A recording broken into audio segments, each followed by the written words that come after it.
You talk about performance without a purpose. Mm-hmm. What's that? So, like, for instance, let's say you have no races. Let's say you have no classes, no nothing. There's no purpose in your life.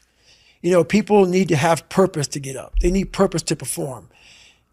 You need to get to a point in your life where there's nothing on the docket. There's no 5K. There's no I'm going to get into school to be this or that and still perform to the highest level.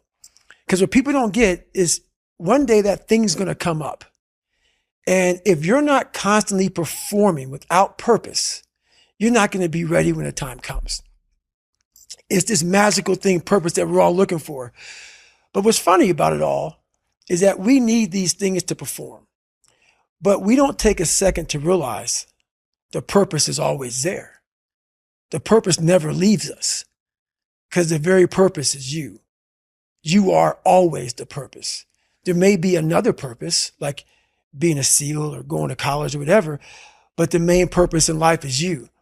So if you wake up in the morning and you don't want to do something, you don't care enough about yourself. And that's what you need to really research is, man, why am I not doing this for myself? Because that is the number one purpose in life, is to better oneself. So that's the only purpose I fucking need. So the reason I get up every day, even though there's no race or there's no school, there's nothing in front of me, is because I have pride in myself. But where do you go to? You wake up on a morning, it's cold, it's wet, it's dark, you've got no cartilage in your knee, you've got shitty shorts, whatever it is that's the issue today. Keep talking. You've got these problems, right? I need you to keep talking about what you were just saying. It's warm on the couch. That's Your it. missus says stay in bed. That's it. It's comfy. That's it's cozy. That's You've got it. work later on. You had an argument last night. You're slightly it. hungover. Because I know every motherfucker ain't going to do what I'm going to do. So this is how you level up. That's how you level up. I know there's a whole bunch of people with that right there. That fires me up. That makes me fucking happy, what you just said. That brings joy to my life right there. Why? Because I know there's so many people that have the ability and just refuse to get off that couch. Refuse to study a few more hours. Refuse to go deeper, to go further. And that's where I gain the advantage. It's so easy to be great nowadays, my friend, because most people are weak. Most people don't want to go to that extra mile. Most people don't want to find that extra because it sucks. It's miserable. It's lonely. You talk about that you were kind of, lonely by yourself. I was the same way. And that used to hurt me growing up. Now I fucking thrive in that shit. That's the only place to be. Well, that was one of the things that is so surprising about growing up through difficulty, So loneliness is one example, right? Mm-hmm. Growing up as a lonely kid. What you realize is a lot of the things that you feared or hated or were embarrassed about as a child end up being the genesis of the things that you're most proud about as an adult. Mm-hmm. So the fact that you can work and thrive in solitude gives you the opportunity to be able to move to America and start a podcast, or decide to do Hell Week 3 times in a row, or it doesn't matter how long or dark the course is, you're just going to stay. Mm-hmm. The fact that you were forced to be vigilant and to assess people, to work out what's going on when you became an adult allows you to detect the vibe and the energy of whoever it is that you're speaking with and know that this person's someone that I want to hang with and this person's somebody that I don't. Right. All of the things. In fact, I would go as far as to say there's not one thing in my life that I see as a pure advantage that doesn't have a dark side to it that came about at some other point as well. Right. So one of the reasons that I spent so much time as a kid in my bedroom listening to audio tapes, because I didn't have anyone to play with, right? Only child, a little bit sort of unpopular. Right. So I'd be in my bedroom listening to audio tapes, and we go to the library every 2 weeks and we take the tapes back and we get new tapes and I bring them and listen to them again. Right. But you roll the clock forward 20 years and what's the 2023 version of an audio tape? It's a podcast. It's a podcast. That's right. A lot of the things that you love and value in yourself in adulthood are the light side of something that you were ashamed, fearful, disgusted by when you were younger. Yeah. I mean, I think that comes from overcoming. A lot of people, you know, wonder, how did you become this? How you become so vulnerable? How are you doing a podcast now when you were this kid? You overcame things. You fought them.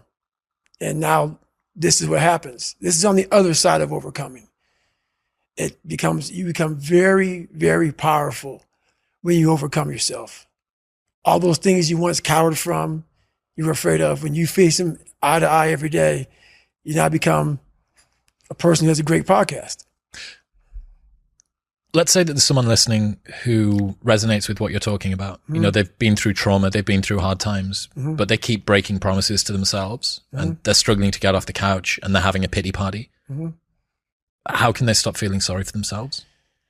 That's a difficult one, because you have to want it. You have to want to be better. And it starts off with, you have to have pride in yourself. You have to have pride in yourself. You have to have, there's something about you, whether it's your last name, whether it's just the smallest thing. You have to be proud of yourself. And if you have no pride in yourself, I can't give it to you. Because you're always going to compromise. You're always going to fold. Always. I'm very proud of myself. That's why when people said, you no way you can do better than Can't Hurt Me.